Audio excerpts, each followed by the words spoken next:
3, harsh truths about being advanced in your accent reduction journey. So, this is for people who are English learners. Their accent isn't thick. They've put in a lot of work, but they're near the end and they're getting closer and closer to their accent goals, which might be, it depends on who you are, it might be a near native accent, or you want to have a native accent, an accent like a native speaker with an American accent. So the first one is the harsh truth number 1 is that your progress is going to slow down. In the beginning, I've talked about this. If this is like a graph, when you start improving your accent, there's a lot of a lot of progress, but once you get to the end, it starts slowing down. So, harsh truth number 1 is that it slows down and it's completely normal. It's frustrating, but it's normal. The second harsh truth is that you it could happen more in the beginning of your journey, but I'm thinking more specifically when you're at like the near the end stages, you start to have blind spots. I don't know if you know what blind spots are when it comes to driving a car, but when you're driving a car and you're looking in the mirror and behind there's like a blind spot where you can't see.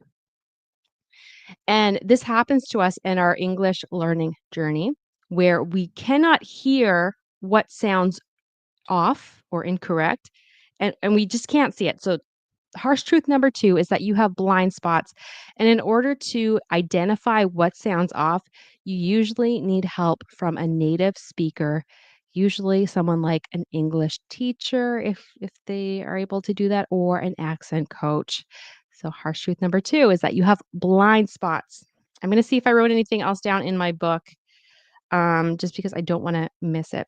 And this could be pronunciation issues with your blind spots. This could also be your rhythm and intonation. It could be a lot of things.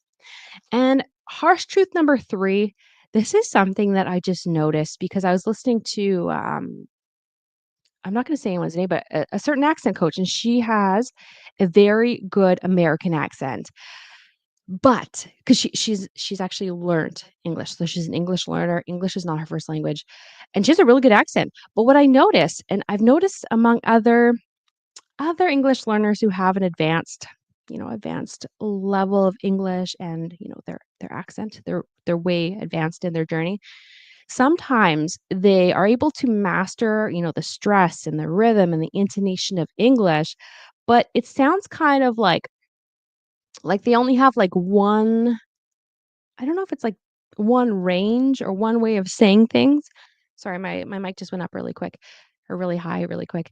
But they're not able to, or they seem like they're kind of stuck in certain ways of saying things where they're not really playing with the different ways you can say things, the different, rhythms of saying words.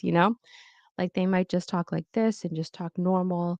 Um, and that's just what it is. They might sound a little bit, I don't know what the word is, but just kind of like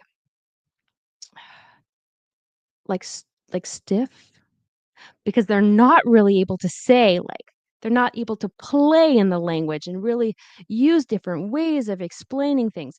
Not that you have to talk like that, but sometimes I think people are able to master the stress, rhythm, and intonation, but they're scared to play with it.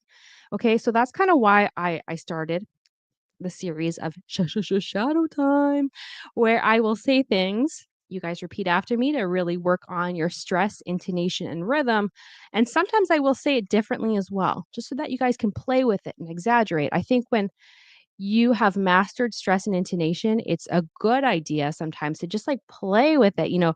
Listen to radio announcers and how animated they sound and see the different range of what a native speaker can sound like. So that's just the third harsh truth is that sometimes I feel like they're stuck in a range or just like a certain way of saying things where I don't know if they know how much they can explore and still sound like a native speaker. Those are the three things. And of course, if you want to improve your accent, you want to make lasting changes and permanent changes to your accent, and you want to do it efficiently, I have a free guide with my 5 top tips, which will help you improve your accent faster and more efficiently so that you can make permanent changes to your accent. So if you're interested, comment top tips and I will share with you how to get my free guide.